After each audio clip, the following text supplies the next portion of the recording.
En vue d'assainir l'environnement et créer de l'emploi, l'ONG SADEF, Service d'assainissement, de développement, d'encadrement et de formation, offre des formations sur la transformation des déchets biodégradables et non biodégradables.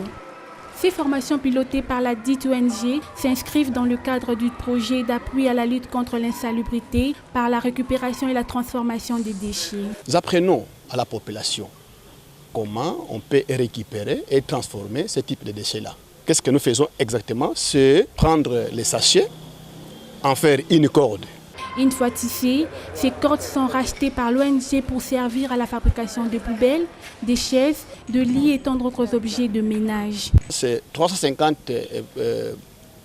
personnes qui fabriquent des cordes que l'ONG doit acheter pour les encourager de faire plus.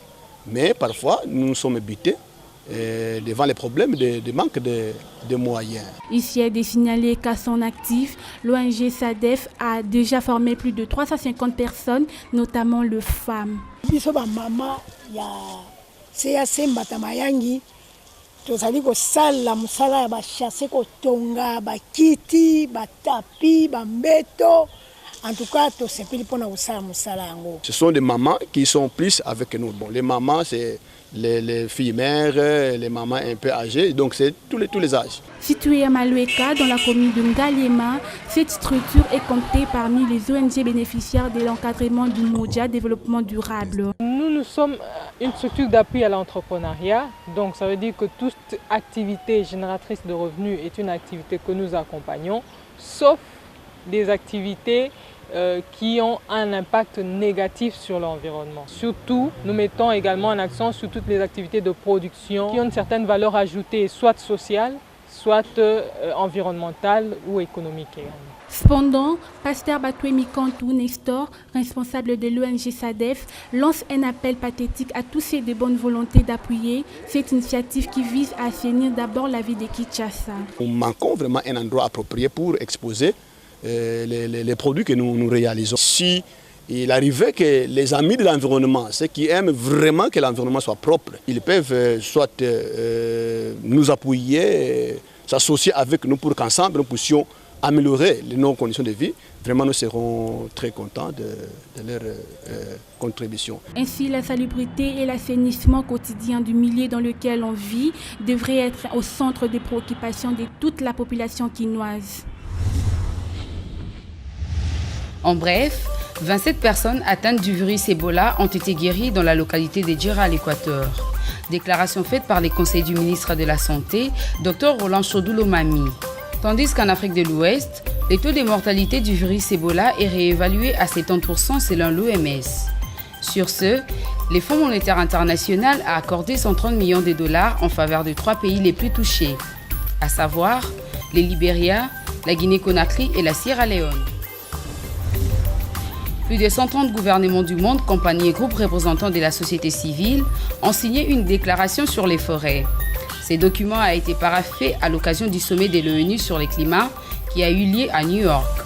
Cet engagement vise à préserver l'environnement et à lutter contre les changements climatiques.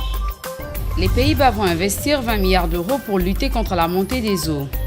L'objectif de ces plans Delta est de renforcer d'ici 2050 la protection des 1500 km de rivières et d'assurer que chaque habitant court un risque minimal d'être exposé à une inondation. En Chine, le taux des émissions mondiales de CO2 bat les records consécutivement à sa croissance. Cette situation place le monde loin des réductions importantes et nécessaires pour lutter contre les changements climatiques. Actuellement, un Chinois émet plus de CO2 qu'un Européen.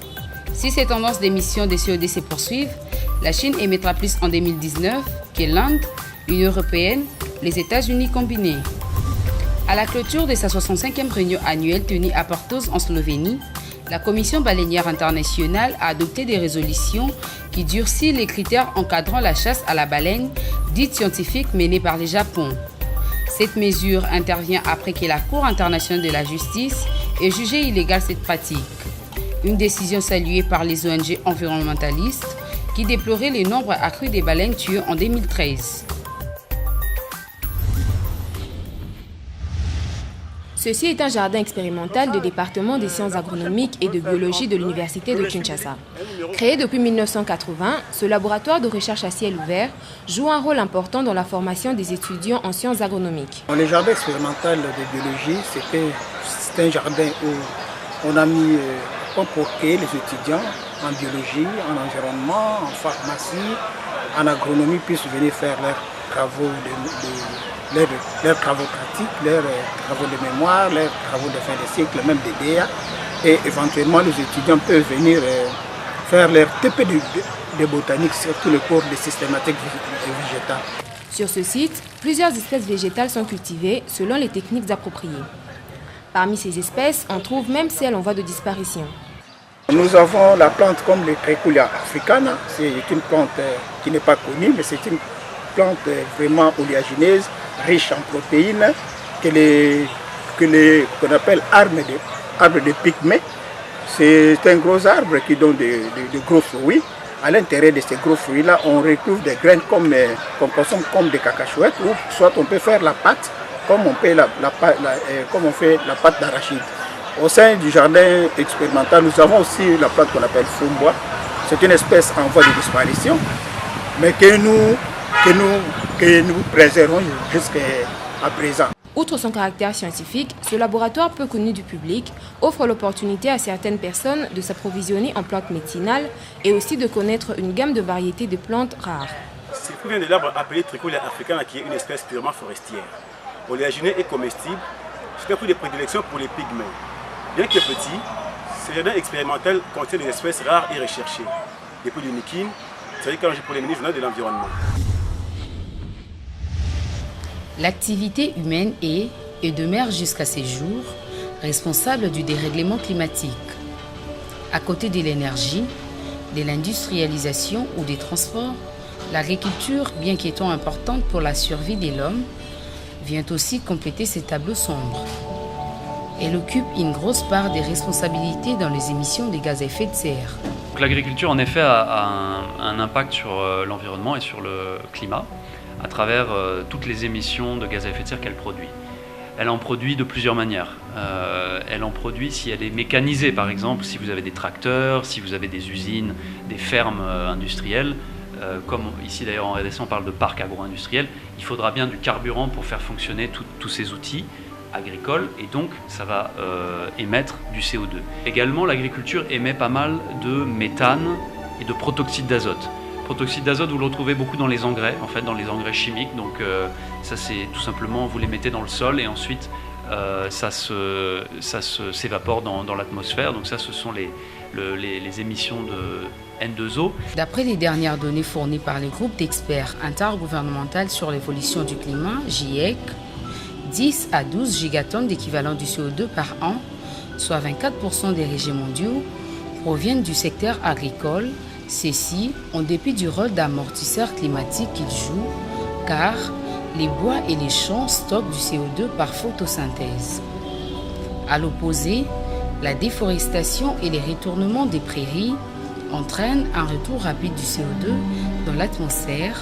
Pour leur part, les labourages et les surfaces laissées nues produisent les mêmes effets du relargage des gaz à effet de serre, tout en accentuant l'érosion et la dégradation des sols. Les rapports du GIEC martèlent que toutes les cultures du monde émettent la même quantité d'azote, peu importe la dose d'engrais minéral ou organique qu'elles reçoivent. Les gros efforts pour améliorer les secteurs agricoles contribueront à réduire les émissions de gaz à effet de serre d'au moins 20%, voire 60% d'ici 2030.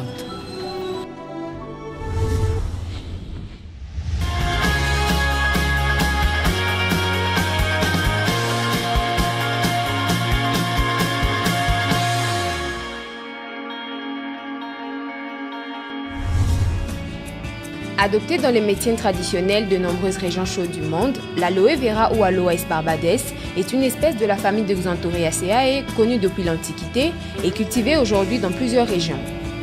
Plante aux racines profondes, aux feuilles persistantes, contenant un sucre appelé gel d'aloe, qui rentre principalement dans la composition de cosmétiques et de boissons, et aussi présente en République démocratique du Congo, dans les territoires de Béni.